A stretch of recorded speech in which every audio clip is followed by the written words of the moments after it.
The night I hired an escort for a charity gala, I thought the worst thing that could happen was embarrassment. The lights were already too bright, the ballroom too polished, and my chest too tight with the kind of loneliness that wears a tailored suit. Then, in the middle of the crowd's glittering laughter, she leaned closer than the music and shared a truth that stopped my breath cold.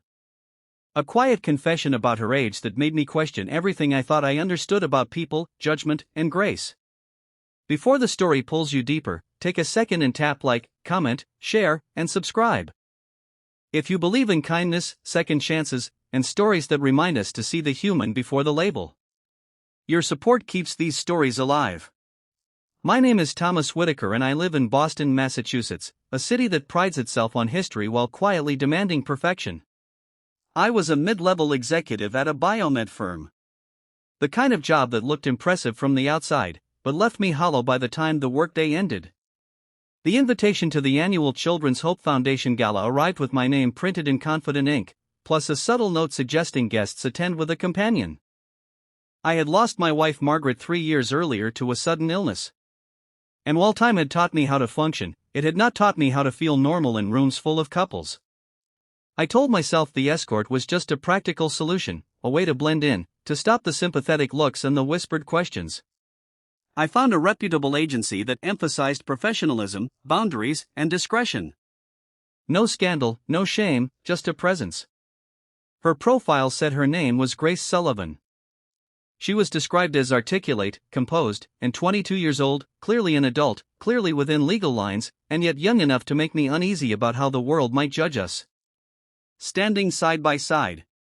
When she arrived at my apartment to prepare for the evening, the cinematic contrast struck me immediately. She wore a deep navy dress that shimmered like calm water under moonlight, and she carried herself with a careful confidence that suggested life had asked her to grow up faster than planned. There was no flirtation, no performance, just a polite warmth like someone who knew how to read a room and survive it. The gala itself unfolded in a grand hotel ballroom overlooking the Charles River. Crystal chandeliers reflected off polished floors and the air buzzed with donors, executives, and politicians congratulating one another for generosity that often doubled as self-promotion. I felt the familiar tightening in my shoulders as we entered. But Grace moved beside me with ease, her presence grounding in a way I had not expected. She listened when people spoke, laughed at the right moments, and somehow made me feel less like an accessory and more like a person again. As the evening progressed, I noticed how often eyes followed her, not with lust, but with curiosity and judgment mixed together. I worried about what they saw when they looked at us. A widower trying to replace a ghost, a younger woman chasing security. The assumptions pressed on me heavier than the tuxedo. It was during one of those moments, while the orchestra softened and conversations blurred into background noise, that she leaned close enough for me to sense the tremor in her breath and shared her concern about her age, asking without words if it would be a problem for me or for how I saw her. The question hit harder than any accusation. It was not about legality or appearances. It was about worth. I realized in that instant how often people like her were reduced to numbers, labels, and shortcuts that ignored their stories. She was not asking permission to exist. She was asking if she would be dismissed. I struggled internally because I had hired her to avoid judgment. Yet here I was confronting my own. My mind raced through memories of Margaret, of the values she lived by, of the way she believed everyone carried unseen battles. I thought about how Grace had navigated the night with dignity. How she spoke about college classes she was taking part-time. How she sent half her earnings back to her mother in Ohio, a woman named Ruth Sullivan, who worked double shifts at a nursing home. The rest of the evening changed after that moment. I stopped worrying about the room and started paying attention to the human being beside me. I introduced her with pride, not as a prop, but as a companion whose presence mattered. When donors asked questions, I answered honestly about my life, my loss, and why I supported the foundation. I noticed Grace relax, her shoulders lowering, her smile becoming less guarded. At one point, a senior board member named Harold Bennett made a remark that dripped with condescension, the kind that pretends to be humor. I felt anger rise, but before I could react, Grace responded with grace in the truest sense, steering the conversation toward the charity's mission and the children it served. The man faltered, exposed by his own smallness, and I felt something shift inside me. Respect replaced fear. By the time dessert was served, the evening had raised more money than expected. Applause filled the room, and for the first time since Margaret's passing, I felt connected to something larger than my grief.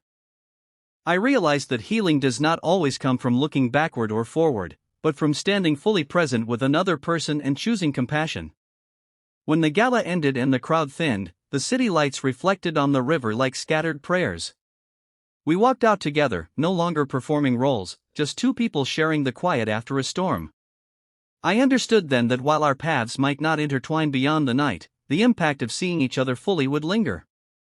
I drove Grace home. The silence comfortable, thoughtful. I thought about how easily society draws lines, how quickly it decides who deserves respect. That night challenged me to redraw those lines within myself. I paid her, thanked her, and wished her well, knowing that the real transaction had nothing to do with money. It was about dignity freely given and received. In the weeks that followed, I made changes. I volunteered more with the foundation, mentoring young adults. Aging out of foster care.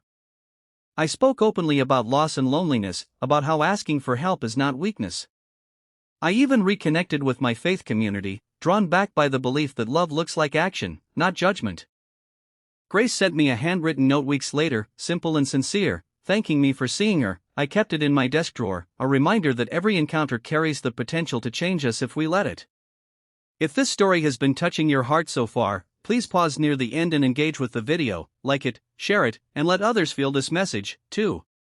And before we reach the final moments, here is a special request. Please comment below with the word grace. If you believe that kindness can change lives in quiet, powerful ways. The night I hired an escort taught me that redemption does not always arrive in grand gestures. Sometimes it comes dressed in navy blue standing under chandeliers asking a simple question about age and acceptance. It comes when we choose to look past assumptions and see the soul standing in front of us. If this story moved you, if it reminded you to choose compassion over comfort, please engage with this video from your heart. Your support helps keep stories like this alive.